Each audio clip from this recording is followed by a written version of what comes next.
Hey guys, Lawton here with Verified Investing, back with another Pro Charts video. And in this video, we're going to talk a little bit about commodities, why they're going higher, and where they could be headed to next. But before I get any further, I just want to take some time and ask you to please like this video and subscribe to the Verified Investing Traders YouTube channel. It really helps us out to continue to create free content just like this, and it lets the algorithm know that you want to see more content just like this. With that being said, let's hop into it, shall we? And we can start with gold. And the last time we talked about gold, what is on my chart? Well, we had this beautiful downsloping parallel channel, and we appear to have broken up and above it. And since we last spoke, gold is up over 8%. But the question is why? Well, if you take a look at this beautiful downsloping trend line here, you can start to see a pattern. Left shoulder, head, and then right shoulder, followed by a move higher. If you see that, and you can see that measured move of that basically up here to around 440, 44.80-ish, right? Just around where gold got today. Now the question is, well, where could gold go next? You're right about this nice downsloping trend line, these head and shoulders breaks, but where could the commodity really be headed next? Could it go up forever? Is it going to new all-time highs? Well, I'd like to hold your horses there, just because there's a couple key levels that we're going to have to contend with first. Starting with this $4,500 level, $4,550 level. This entire range here should provide a good amount of resistance. You can see this tight range is where price came up, fell, then retraced, pushed up. Every single time it's traded up and around it, it doesn't just go straight through it or in either direction. You always see chop in and around this region, which leads me to believe that, hey, should gold push up into this level, I anticipate at least a minor correction. If we can make our way above this key level, you could be looking at $5,000 as your next target. But it remains to be seen as to whether or not that's actually going to come to fruition. So that'll be something for everyone to keep your eyes out on. Next commodity I want to talk about, funnily enough, is silver, right? Gold and silver go hand in hand. And taking a look here, you can see that a very similar pattern has occurred.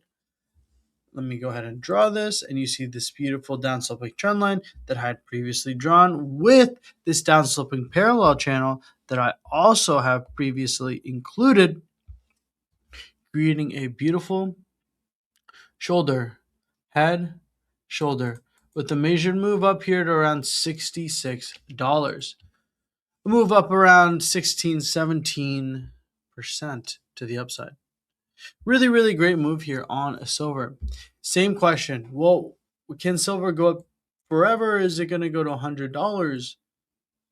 Where's silver going next?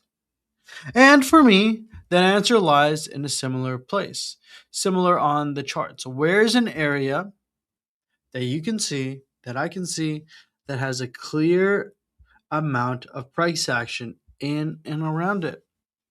What level seems to be the key level that price kind of gravitates towards? And for me, that's right here around the $71, $72 level. Right? You can see price pausing, coming down, bouncing from that level. Same thing here, same thing here, same thing here. And most recently, same thing here. So for me, the next key level to watch is just around the $72 level on silver, $72 per ounce, that is. Should we get up into that level, I definitely anticipate resistance and a potential pullback. Moving on, we can move to platinum, which a bit of a different chart, right? You can see going back, silver, downsloping trend line, break out of an inverse head and shoulders. Gold, downsloping trend line, break out of an inverse head and shoulders. Platinum, no such luck. And in fact, I would say that platinum is just kind of stalling here above this upsloping parallel channel.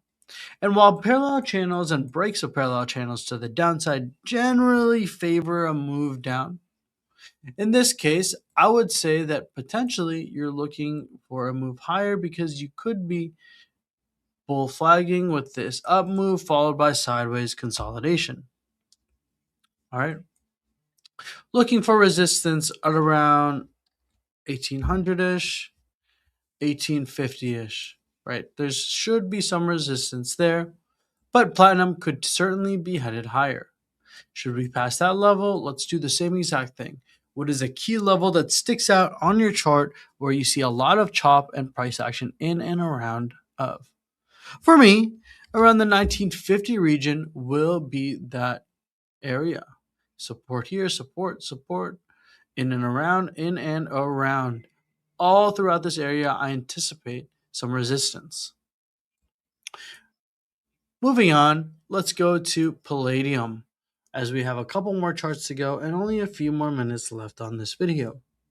For Palladium, it looks a little more like platinum than gold or silver, but actually also I'm just noticing also has a beautiful inverse head and shoulders pattern. And just to see this potential inverse head and shoulders pattern, let's see what that measured move would be up to around 1490. Additionally, it was trading very, very tightly here in this nice wedge pattern. And what do we know about wedge patterns? Well, we know that when you consolidate like this, you're kind of like winding up a screw, winding up, winding up, winding up, and then finally explosion to the upside potential bull flag. This will find resistance around $1,500. That is the area that I'm certainly going to be watching. You can see out of all previous price action, resistance, support, resistance, resistance, resistance, support, resistance, and support. So on Palladium, $1,500 is going to be that key level to keep on your radar. Two more charts for you today. Natural gas. Now, gas, looking at this, I actually think that we have potentially broken up and out of this pattern. You had a beautiful down sloping trend line here, and look at that break to the upside, going to confirm and look to push higher. Should it continue pushing, I anticipate resistance in and around what level? All around this $2.90 region. Should provide a decent level of resistance. Maybe you see a little bit of a retrace, but ultimately, I think gas does favor a move higher, at least closer to $3.20. Finally, looking at US oil, we have something similar. We have the break of a beautiful down sloping trend line coming today. Additionally, guys, and this is very, very key, I don't mean to alarm anyone, but there are some really nice inverse head and shoulders patterns beginning to form here on US oil. And they're formed as in this way. The right shoulder ultimately hasn't formed, but in this case, there's a beautiful inverse head and shoulders pattern with the measured move depending on where it broke up to around 120. Right back to all-time highs. Additionally, guys, there's a couple more shoulders that you can consider if you want a little steeper of a shoulder here. I can go ahead and draw that. Find this measured move. Wow, look at this. Measured move also right up there to that 120 region. So a couple of these inverse head and shoulders patterns looking to push up towards that $120 level. That'll be something very, very interesting to keep an eye on in the next couple of weeks and months. With that being said, guys, that's all I have for you today. Again, my name is Lawton Ho here with Verified Investing. Don't forget, guys, my brand new service with Gareth Soloway, the $1 Million Long-Term Investor, is now live. If you want to learn more about how we do long-term investing here at Verified Investing, go ahead to the verifiedinvesting.com homepage and click on long-term investing. With that being said, I hope you have a wonderful rest of your day. I'll see you next time. Bye, guys.